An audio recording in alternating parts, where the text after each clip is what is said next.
package. Opening over here. I do have a lot of non-anime stuff for the show, but let's get this package out of the way. Open and set aside like that. So, the non-anime stuff. First of all, as you can see, I got Coco on DVD Blu-ray steelbook. I also got the Lego Ninjago movie, because the first two were fine. I don't know anything about this one. I'll give you one guess where I got it. I really went there to get Thor Ragnarok, because that came out on DVD Blu-ray last week, but I guess you just can't get it on Amazon properly, or you couldn't. You know, I saw this was there. I'm like, yeah, I don't think I got this or saw this. I don't know if it's any good. Doesn't matter. It was cheap. I saw Planet Earth 2. Kind of hard to see the Earth because Best Buy is blocking it. You know, I had the first one, figured why not get the second one. And then here is the Hobbit, and Lord of the Rings. So I have Lord of the Rings Extended Edition on Blu-ray, and I figured I kind of wanted the theatrical versions available. This was cheap.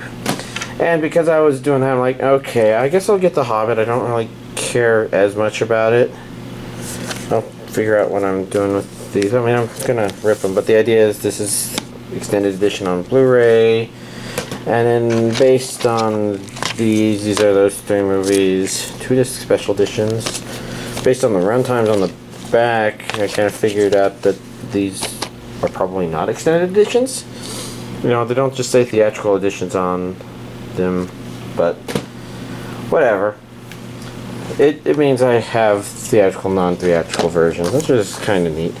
So first off, we've got Initial D Legend 2 Racer on DVD Blu-ray in a Blu-ray case, and I can't open it.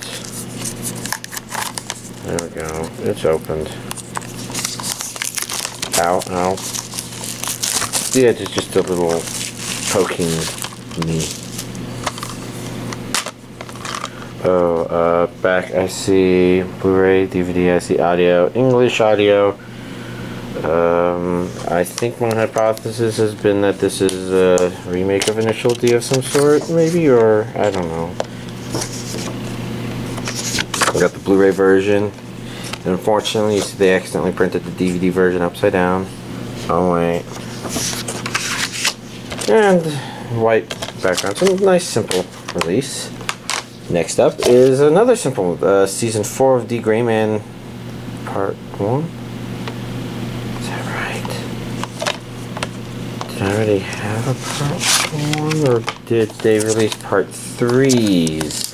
I think they released season 3 part 1, season 3 part 2, and now it's season 4, which is good. Unfortunately, I kind of realized I only have season 1 part 1 on Blu-ray, and I don't have evidence season 1 part 2 was actually ever released, but was at least maybe planned to be released.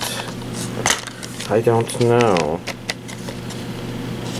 Maybe there will be some sort of Blu-ray release when this is all done. That would be kind of nice. That guy looks like he's seen better days.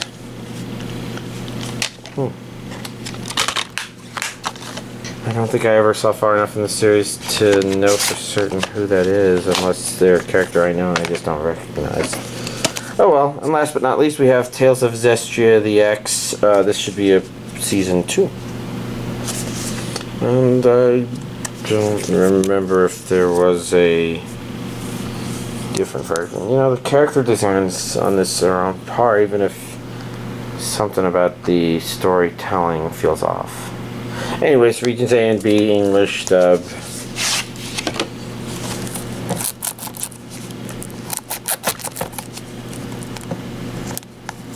And I am having trouble getting this plastic started. I didn't start this, but I'm finishing it. Plastic denied. People. Some spirits.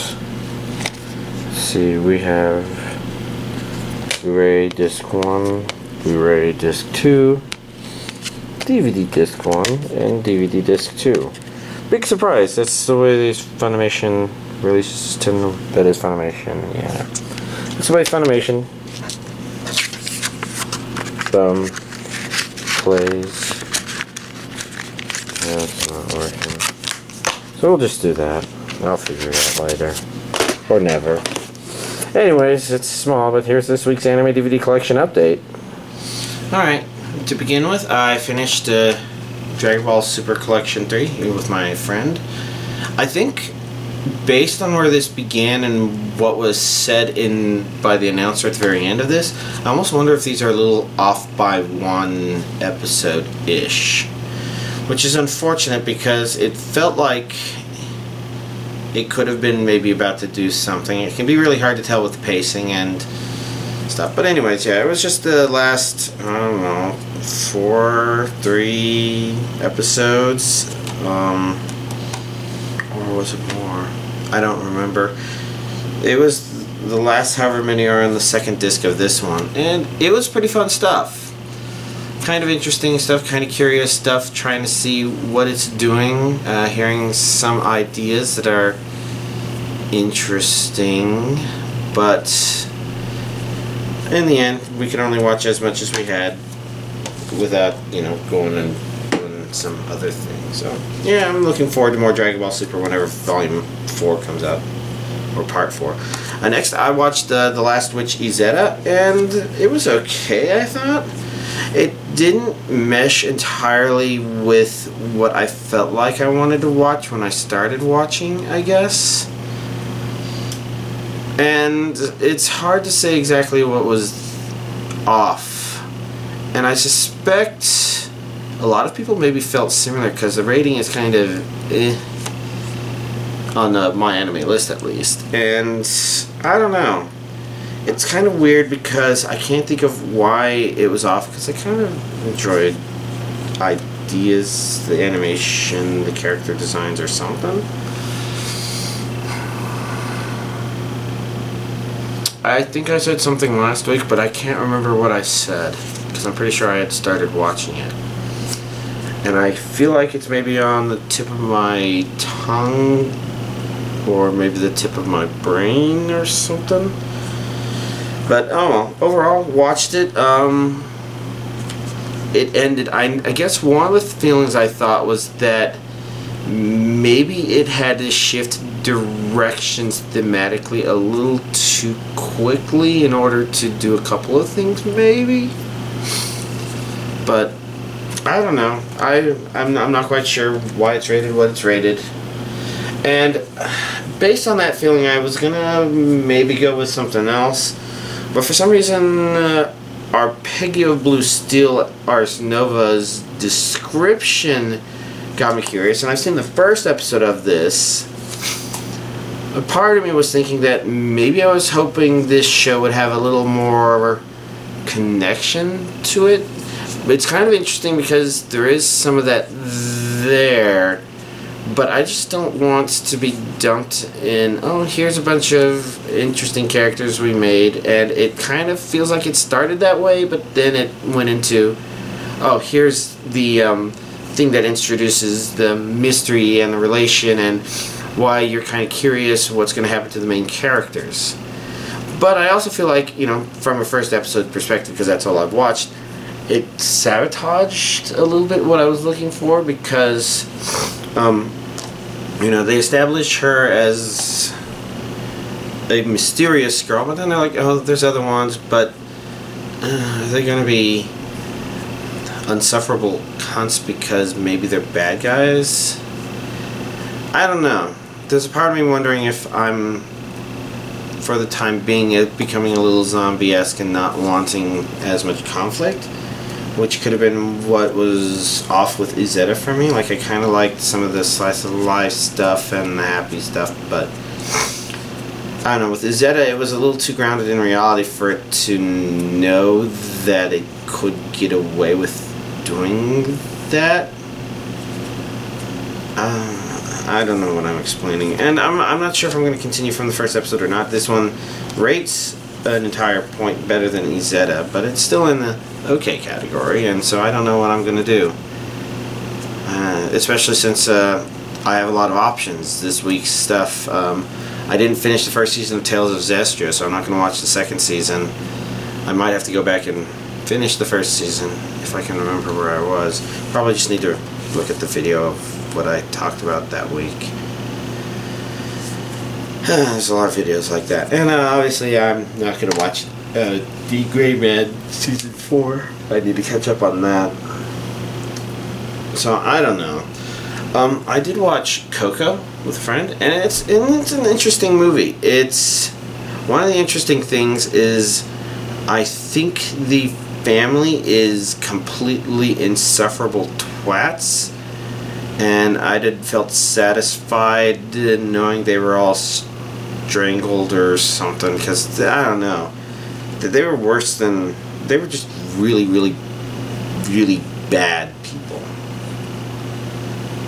And some of it just doesn't make sense from a world building perspective. But it's really interesting that despite that, and despite the fact that I thought some of the twists that the show did were really obvious, and I'd go into more details, but I don't want to go into details. You know, some of the story twists, they were just obvious, and even the reveal wasn't as great as I had thought that it could be given. And I say all this negative stuff because it's very interesting that despite all that, you watch it and you feel that satisfaction that comes from having watched a Pixar movie. So pretty much it just means that it's not going to be the super top shelf, really spectacular stuff. So, but I can see it kind of being more closer to that stuff than other other Pixar myths such as Good Dinosaur and Cars. Yeah, too much cringing watching Good Dinosaur. Mostly because of all the things hitting him. That was painful. But yeah, overall, Coco's interesting. If you like Pixar films, you should definitely watch it, because even if there are all these things about it that work against it, you'll come out of it feeling like, okay, I actually like the way this felt watching it. Felt like a Pixar. A proper Pixar film. I don't know. It's kind of interesting because if you go back and like Toy Story, Woody, of course, is a really big dick. So, yeah, you know, you kind of have this, okay, these movies are still enjoyable despite people being insufferable jackasses. So, good job, Pixar. And then when you get things where with little elements of unreality, but the focus isn't on that, and so you end up just being focused on things that are really well designed, like WALL-E's really good. I don't know, I think I'm trailing off, so maybe I end there, and y'all have a nice week.